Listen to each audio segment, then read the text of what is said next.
Bismillahirrahmanirrahim. Assalamualaikum warahmatullahi wabarakatuh. Alhamdulillah, alhamdulillahi hamdan katsiran thayyiban mubarakan fih kama yuhibbu rabbuna wa yardah. Asyhadu an la ilaha illallah wahdahu la syarikalah wa asyhadu anna Muhammadan abduhu wa rasuluh ballagha risalah wa addal amanah wa nasahal ummah wa jahada fillahi haqqa jihadih. Allahumma salli wa sallim ala nabiyyina Muhammad wa ala ali Muhammad kama sallaita ala Ibrahim wa ala ali Ibrahim innaka Hamidum Majid. Allahumma barik ala Muhammad wa ala ali Muhammad kama barakta ala Ibrahim wa ala ali Ibrahim innaka Hamidum Majid. Allahumma alimna ma yanfa'una wanfa'na bima 'allamtana wa zidna ilman ya alim. Allahumma inni a'udzubika min ilmin la yanfa' wa min qalbin la yakhsha wa min nafsin la tashba' wa min du'ain la yusma'. Amma ba'du, jemaah Masjid Ar-Rahama, Masjid Rahama yang dimuliakan oleh Allah Subhanahu wa taala. Alhamdulillah, bersyukur kita kepada Allah Subhanahu wa taala atas segala macam rahmatnya, atas segala macam karunia-Nya dan nikmat yang diberikan olehnya kepada kita, yang mana nikmatnya itu tak terhingga. Bahkan Allah Subhanahu wa ta'ala itu sampai mengabadikan di suatu ayat, menantang hamba-hambanya untuk menghitung nikmat yang diberikan olehnya. Dan Allah jamin niscaya hamba tersebut tidak akan mampu untuk menghitungnya. Allah Subhanahu wa ta'ala sampai berfirman, wa in ta'uddu ni'matallah la tuhsuha. Cobalah kita sebagai hamba Allah, coba hitung nikmat yang Allah berikan kepada kita, dan Allah pastikan, Allah jamin bahwasanya kita tidak akan pernah sanggup mampu untuk menghitung nikmat Allah Subhanahu wa taala. Kita coba luangkan waktu 1 jam untuk menghitung nikmat dari Allah Subhanahu wa taala. Mungkin kita masih mampu. 2 jam sudah mulai kesulitan. 3 jam sudah mulai kehabisan kata-kata. 4 jam diam sudah, saking bingung apalagi yang mau disebutkan. Bukan karena sedikitnya nikmat dari Allah Subhanahu wa ta'ala, tetapi saking banyaknya nikmat yang Allah berikan kepada kita, sampai-sampai membuat kita itu terlupa apa saja sih sebenarnya yang sudah Allah berikan kepada kita. Masya Allah, kita ketika berbicara kayak gini terhadap sesama manusia, maka manusia tersebut akan marah sama kita. Kamu dulu saya ginikan, kamu dulu saya ginikan. Kok lupa? Tapi ketahuilah para jemaah, Allah tidak pernah marah dengan kita. Padahal kita sudah berapa banyak lupa nikmat dari Allah Subhanahu wa taala. Insyaallah. Dari sekian triliunan nikmat yang Allah berikan kepada kita jemaah, Allah tidak minta triliunan permintaan. Allah nggak minta ribuan permintaan.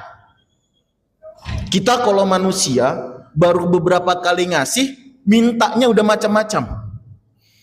Allah nggak terhingga ngasihnya kepada kita. Nggak bisa kita ngitung apa aja yang sudah Allah kasih kepada kita.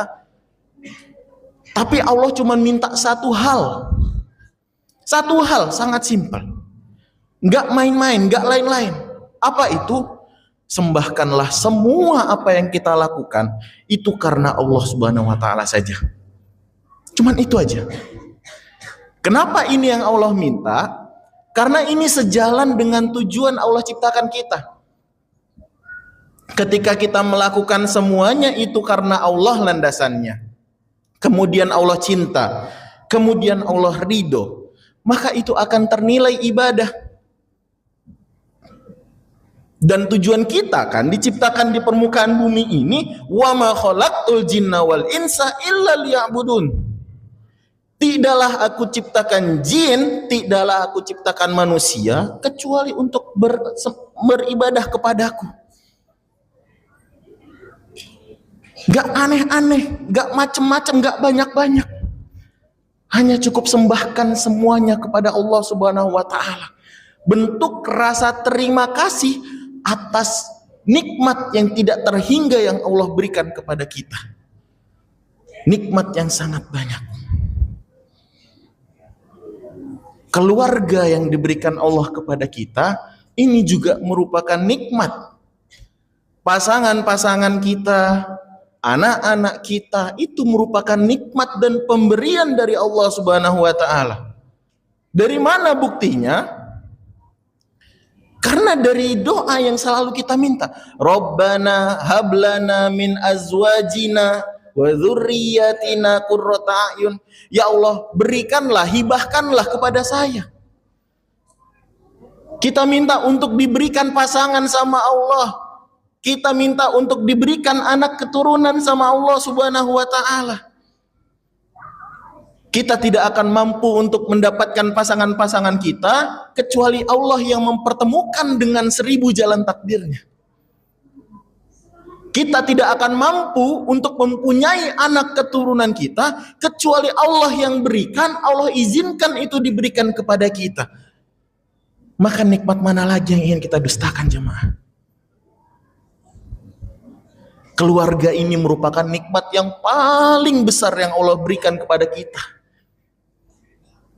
Dengan adanya pasangan-pasangan kita, dengan adanya anak-anak kita, apalagi kalau misalkan kedua orang tua kita masih hidup, Masya Allah, itu pintu nikmat yang sangat besar yang kita miliki sekarang. Dan keluarga ini, para jemaah, kenapa ini menjadi pintu nikmat yang paling besar? Karena dari pintu keluarga inilah kelak peluang paling besar kita untuk masuk ke tujuan utama kita. Tujuan utama kita itu apa? Bukan hidup enak, bukan mendapatkan pekerjaan yang stabil, gaji yang stabil, bukan itu tujuan hidup.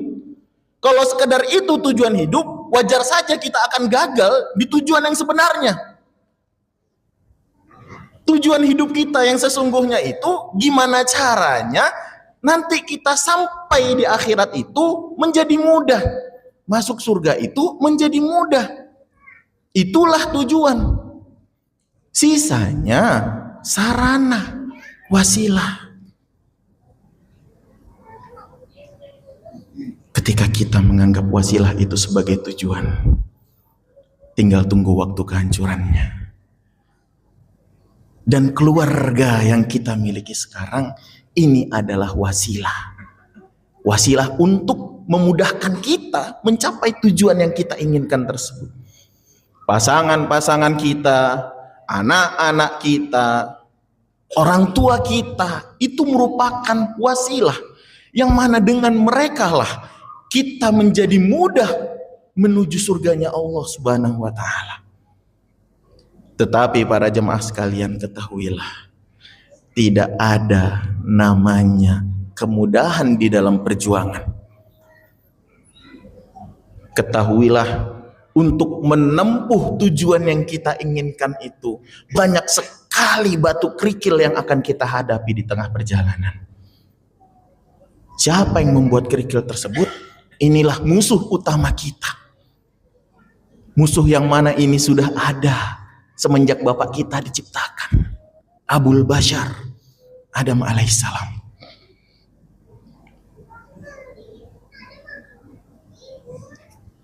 Iblis merasa tidak terima bahwasanya Adam lebih dimuliakan. Sehingga apa? Sehingga iblis berusaha untuk mencelakakan Adam. Dengan apa? Dengan sebuah tipu daya yang mana banyak kelak dari Bani Adam terjerat di dalamnya. Apa itu? Fitnah keabadian. Menganggap bahwasanya dengan ini bisa menjadi abadi. Bukankah begitu? Diiming-imingi dari buah. Disebutkan bahwasanya dengan memakan buah tersebut engkau akan menjadi abadi, makanya engkau dilarang. Sehingga tergiurlah dan terjatuhlah ke dalam perangkat setan.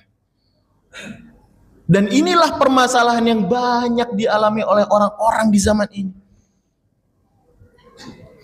Kerja siang dan malam, lupa beribadah, lupa dengan pasangan dan anak-anaknya. Seolah-olah apa? Seolah-olah hidupnya adalah keabadian.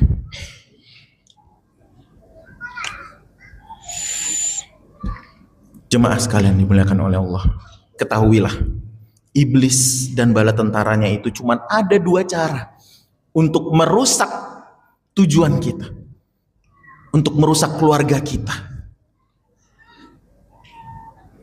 Cara yang pertama itu, ia akan berusaha untuk menggoda kita melalui syahwat. Dibuat itu rumput tetangga lebih hijau.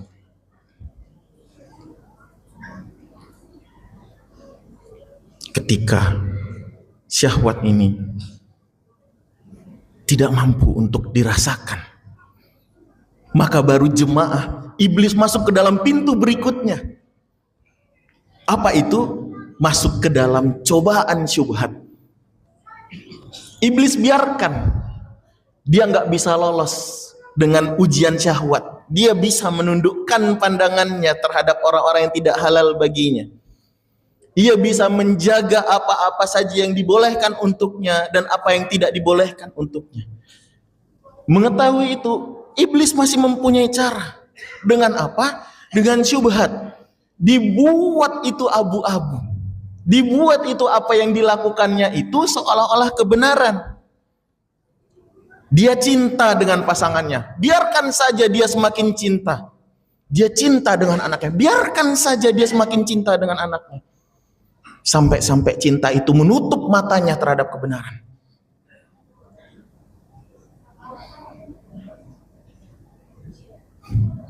Ini jemaah. Karena cinta itu bisa membuat pandangan kita itu buta. Buta terhadap kebenaran. Kita tidak bisa menerima apa yang diberitahu orang, ternyata ini benar, ini salah.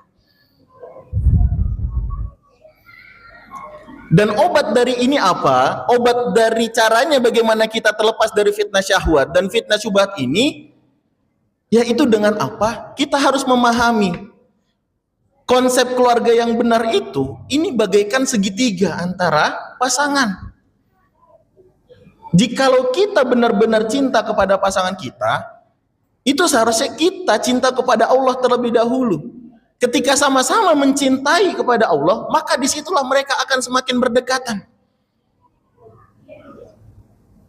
Tetapi, jikalau kenyataannya kecintaannya terhadap pasangannya lebih tinggi dibandingkan kecintaannya kepada Allah, wajar saja akan jatuh terus dalam perangkap setan.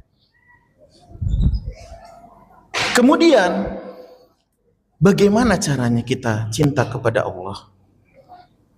Yaitu dengan belajar, jemaah. Belajar membimbing kita menuju kemana? Menuju jalan kebenaran. Kalau kita di dalam sebuah keluarga tidak ada waktu untuk belajar saja, tinggal tunggu waktu kapan kita terperosoknya, kapan kita akan jatuh dari godaan setan. Karena dengan belajar ini kita mengetahui apa yang harus kita lakukan, semakin jelas. Mana yang boleh, mana yang nggak boleh, mana yang halal, mana yang haram, mana yang seharusnya dilakukan, mana yang tidak seharusnya dilakukan. Dan ilmu inilah nanti yang akan menerangi jalan kita menuju tujuan kita. Dan dengan ilmu inilah kita membimbing keluarga kita. Kita menjaga keluarga kita ini dari apa? Dari godaan setan. Yang mana mereka umurnya lebih panjang daripada kita. Dengan sejuta cara yang dimilikinya. Oleh karena itu jemaah, kita seharusnya sebagai kepala keluarga atau kita sebagai salah satu dalam anggota keluarga tersebut, luangkanlah waktu untuk terus belajar, terus mengilmui diri. Jangan pernah berhenti untuk mengilmui diri. Kenapa? Jikalau kita sudah berhenti mengilmui diri, ketahuilah sesungguhnya kita itu sudah mati.